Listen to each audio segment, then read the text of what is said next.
বছর ঘুরলেই রাজ্যে বিধানসভা নির্বাচন, তার আগে তুঙ্গে এই রাজ্যে এসআইআর এর প্রস্তুতি। নির্বাচনের আগে বাংলায় এসআইআর হচ্ছেই তা কার্যত কমিশনের কার্যক্রম ও বিভিন্ন নির্দেশিকা থেকেই স্পষ্ট। এবার পরিযায়ী শ্রমিকদের জন্য স্বস্তির খবর দিল নির্বাচন কমিশন।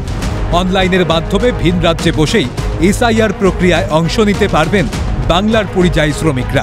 তাদের এসআইআর এর জন্য রাজ্যে আসতে হবে না। এসআইআর প্রক্রিয়া চালু হলে অনলাইনেই এনুমারেশন ফর্ম পূরণ করতে পারবেন পরিযায়ী শ্রমিকরা। সেই কারণে সেই রাজ্যগুলির সংবাদ মাধ্যমে বিজ্ঞাপন প্রকাশ করবে সিইও দপ্তর।